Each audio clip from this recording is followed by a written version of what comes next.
सभी को नमस्कार। मैं प्रभात कुमार बिश्नोई, प्रवक्ता अर्थशास्त्र, राजकीय inter college Deori, economics district point पर आप सब बच्चों और अपने व्यूअर्स का स्वागत करता हूं।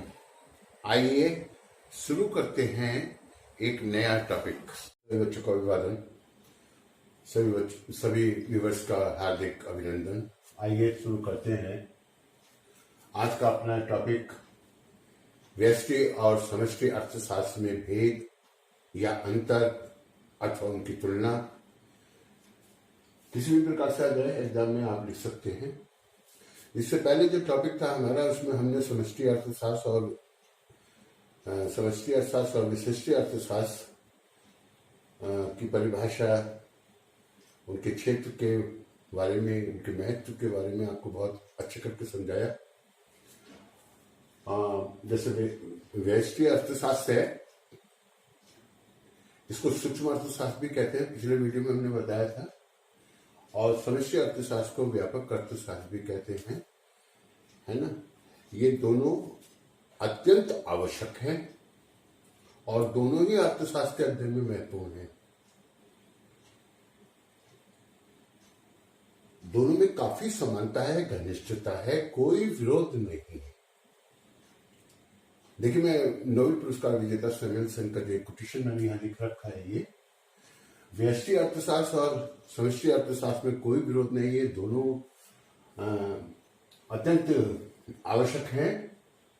यदि आप एक को जानते हैं और दूसरे को नहीं जानते हैं, यदि आप एक को जानते हैं और दूसरे को नहीं जानते हैं, तो इसका अभिप्राय यह है कि आप अर्ध शिक्षित हैं। अर्ध शिक्षित को मेरा समझते ना कि आपको आधा ज्ञान है। आधा ज्ञान तो सदैव दुखदायी होता है, मालूम है ना आपको। देखिए ना, चक्रव्यूह का ज्ञान अभिमन्यु ने सीखा, माता की कोख में सीख लिया, लेकिन उसे केवल तोड़ना आता था, चक्रव्यूह से बाहर निकलना नहीं आता था। यानी अर्ध शिक्षित था वो। तो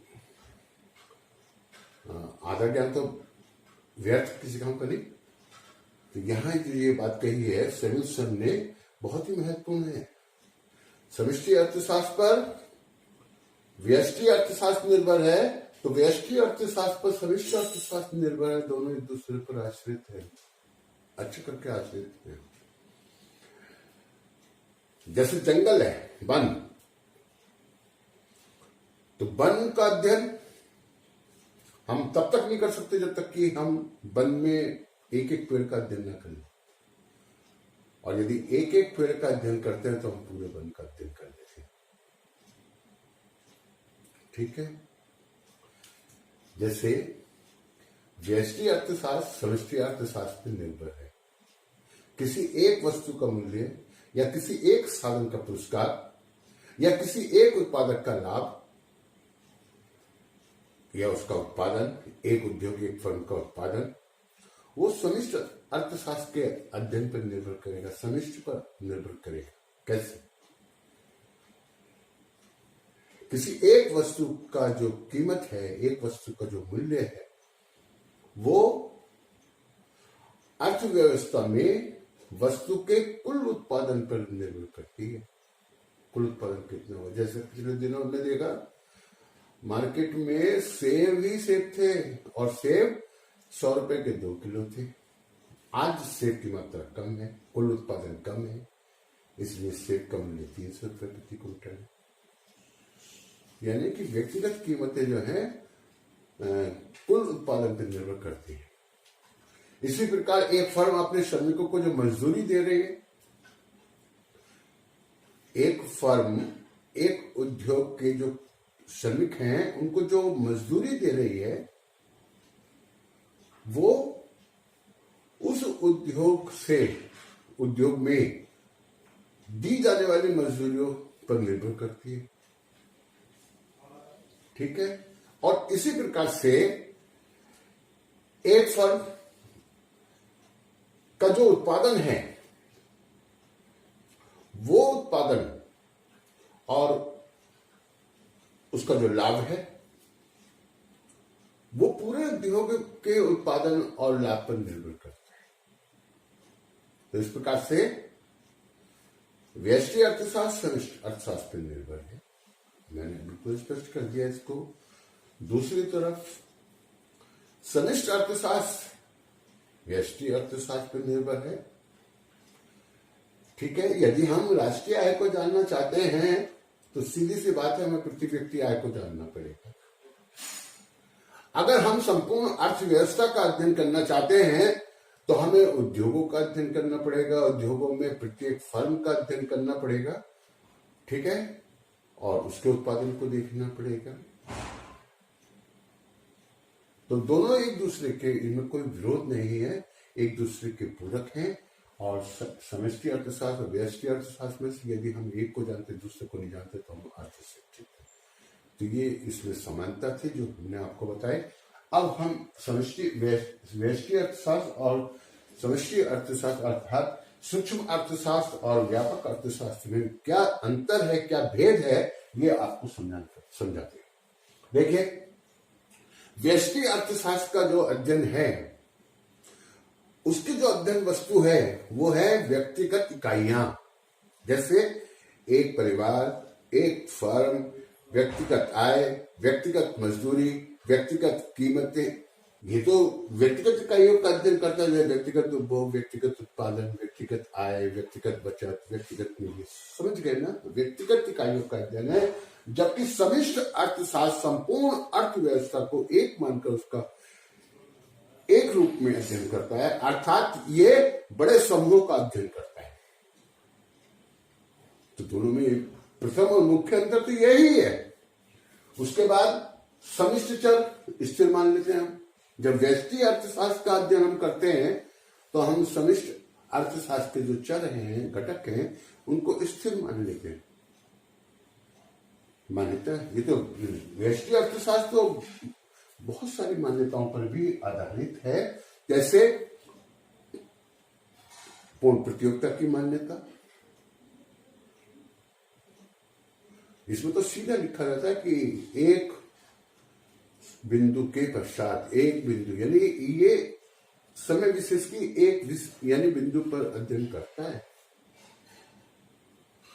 और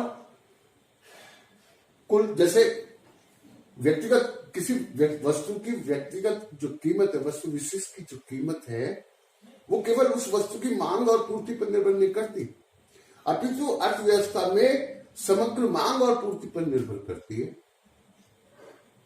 ठीक है, तो यहां मान लेते हैं कि कुल उत्पादन स्थिर है, तो समिष्टि चर को स्थिर मान लिया जाता है।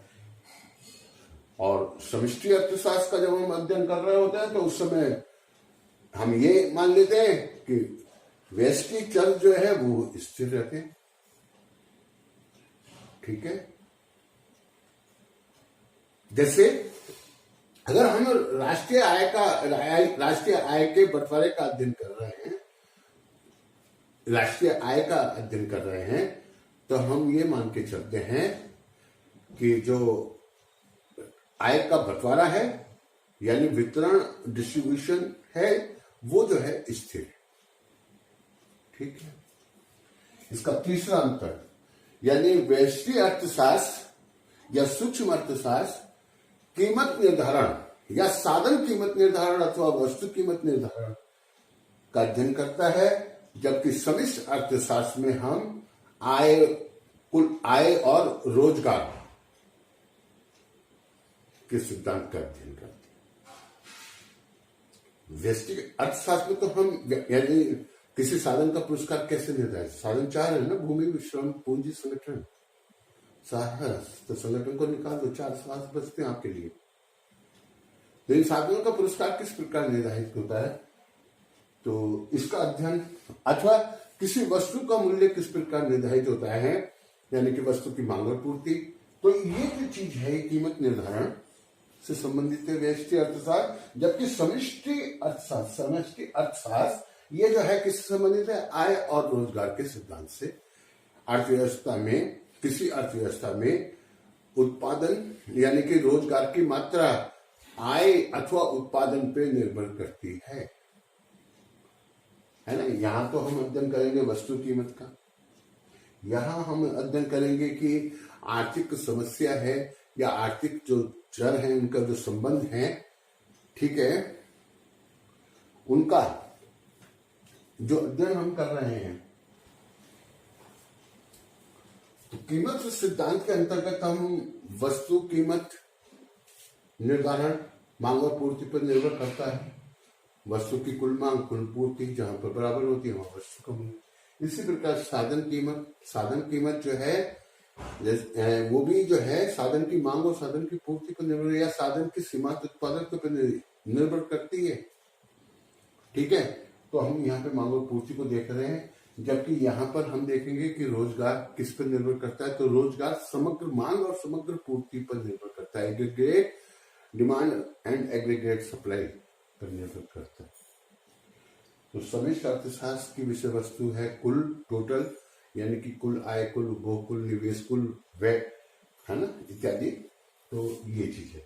इसके अलावा जो है यानी कि वैश्विक अर्थशास्त्र में जो यानी कि साधनों का पुरस्कार है, कीमत निर्धारण है, ये बाजार के ऊपर निर्भर करता है, अर्थात इसमें बाजार प्रणाली की भूमिका महत्वपूर्ण होती है। लेकिन समष्टि अर्थशास्त्र में सरकार की भूमिका बहुत महत्वपूर्ण है। जैसे बहुत सारे मूल्य, मुद्रा स्फीति है, मुद्रा की मात्रा है, इसको नियंत्रित करना है, ठीक है। मुद्रा की पूर्ति बढ़ जाएगी तो सीधी बात है सामान्य मूल्य स्तर समष्टि अर्थशास्त्र की विषय वस्तु है वो बढ़ जाएगा।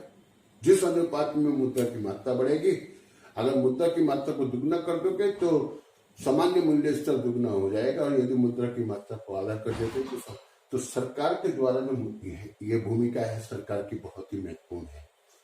ये आर्थिक विकास से संबंधित है ना। समष्टि अर्थशास्त्र जो है आर्थिक विकास यानी साधनों के कुशलतम प्रयोग के ऊपर निर्भर करता है, जबकि वैश्विक अर्थशास्त्र साधनों के बंटवारे को बताता है, साधनों के वितरण पर बल देता है। एक और विशेषता है इसकी कि वैश्विक अर्थशास्त्र नाशवान तथ्यों का अध्ययन करता है, ठीक है, जबकि समष्टि अर्थशास्त्र अनाशवान तथ्यों का अध्ययन करती है। जैसे इसको बहुत सुंदर बोल्डिंग ने समझाया। बोल्डिंग ने वैश्विक अर्थशास्त्र और समष्टि अर्थशास्त्र की तुलना वृक्ष और वन से की है। बोले एक वृक्ष में आग लगाना बड़ा मुश्किल होता है, लेकिन वन में आग बहुत तेजी से लग जाती है ना। एक पेड़ या एक वृक्ष वातावरण को प्रभावित नहीं कर पाता, लेकिन संपूर्ण वृक्ष, संपूर्ण वन हमारे वातावरण को, पर्यावरण को प्रभावित कर पाते हैं, ठीक है। तो वैश्विक अर्थशास्त्र एक पेड़ है और समष्टि अर्थशास्त्र वन। जैसे जनसंख्या है, व्यक्तिगत परिवार में सदस्यों की संख्या बढ़ती है, घटती है, कोई नया सदस्य आ सकता है, कोई सदस्य जा सकता है। तो यानी परिवारों में, व्यक्तिगत परिवारों में सदस्यों की संख्या कम और उसमें वृद्धि हो सकती है, किंतु कुल जनसंख्या में परिवर्तन यकायक नहीं होता है ना। चलिए, वैश्विक अर्थशास्त्र अव्यावहारिक मान्यताओं पर आधारित है, जैसे पूर्ण प्रतियोगिता की मान्यता हुई, है ना। एक समय बिंदु के पश्चात अनेक मान्यताएं या शर्तें हैं वैश्विक अर्थशास्त्र की, किंतु प्राविधिक कहिए जो हमारा समष्टि अर्थशास्त्र है ये कम मान्यताओं के साथ अध्ययन करते हैं। इसमें बहुत कम मान्यताएं मानी जाती है। मान्यता का मतलब होता है शर्तें, ऐसी शर्तें जो जैसे हम उत्पादन ह्रास नियम की बात करें तो मार्शल ने परिभाषित किया उसको। मार्शल ने कहा है कि यदि कृषि कला में साथ साथ उन्नति और श्रम और पूंजी की मात्रा में वृद्धि कर देने से कुल उपज में जो वृद्धि होती है सामान्यतः घटते जाती है। तो दो मान्यता मानी उन्होंने केवल। जैसे बोल्डिंग ने क्रमागत उत्पत्ति ह्रास नियम को परिभाषित किया है कि उत्पत्ति के साधनों के संयोग में एक साधन के अनुपात में जो जो वृद्धि की जाती है, एक सीमा के पश्चात उस साधन का सीमांत और भौतिक औसत उत्पादन घटता जाता है। तो यानी एक समय एक बिंदु के पश्चात मान्यता मान ली। ठीक है, तो ये मान्यताओं पर आधारित है, बहुत ज्यादा वो नहीं है। इसके अलावा व्यष्टि अर्थशास्त्र का जो अध्ययन है स्थैतिक दृष्टिकोण है उसका, जबकि प्रायोगिक दृष्टिकोण रखता है समष्टि अर्थशास्त्र का। ये विकास का अध्ययन है, विकास निरंतर होता है, प्रायोगिक होता है। ठीक है, साधनों यानी कि व्यष्टि अर्थशास्त्र साधनों के कुशल वितरण पर बल देता है, बंटवारे पर, और समष्टि अर्थशास्त्र साधनों के अनुकूलतम प्रयोग पर बल देता है। तो इसलिए जो है इनमें समानताएं, और जो शुरू में हमने बताया था समानताएं थी। समष्टि अर्थशास्त्र में हम समग्र का एग्रीगेट डिमांड, एग्रीगेट सप्लाई यानी कि सामान्य मूल्य स्तर, ठीक है, जब कुल जनसंख्या, राष्ट्रीय आय इत्यादि, ठीक है, इनका अध्ययन करते हैं। कुल निवेश, कुल विनियोग, कुल उत्पादन, कुल बचत इत्यादि, तो कुल का अध्ययन करते हैं। जबकि व्यष्टि अर्थशास्त्र में हम क्या करते हैं, व्यक्तिगत इकाइयों का अध्ययन करते हैं। तो आप इसको अच्छी तरह समझ पाए होंगे। ठीक है, आज के लिए इतना ही। अगले टॉपिक में फिर आपसे मुलाकात होगी। नमस्कार।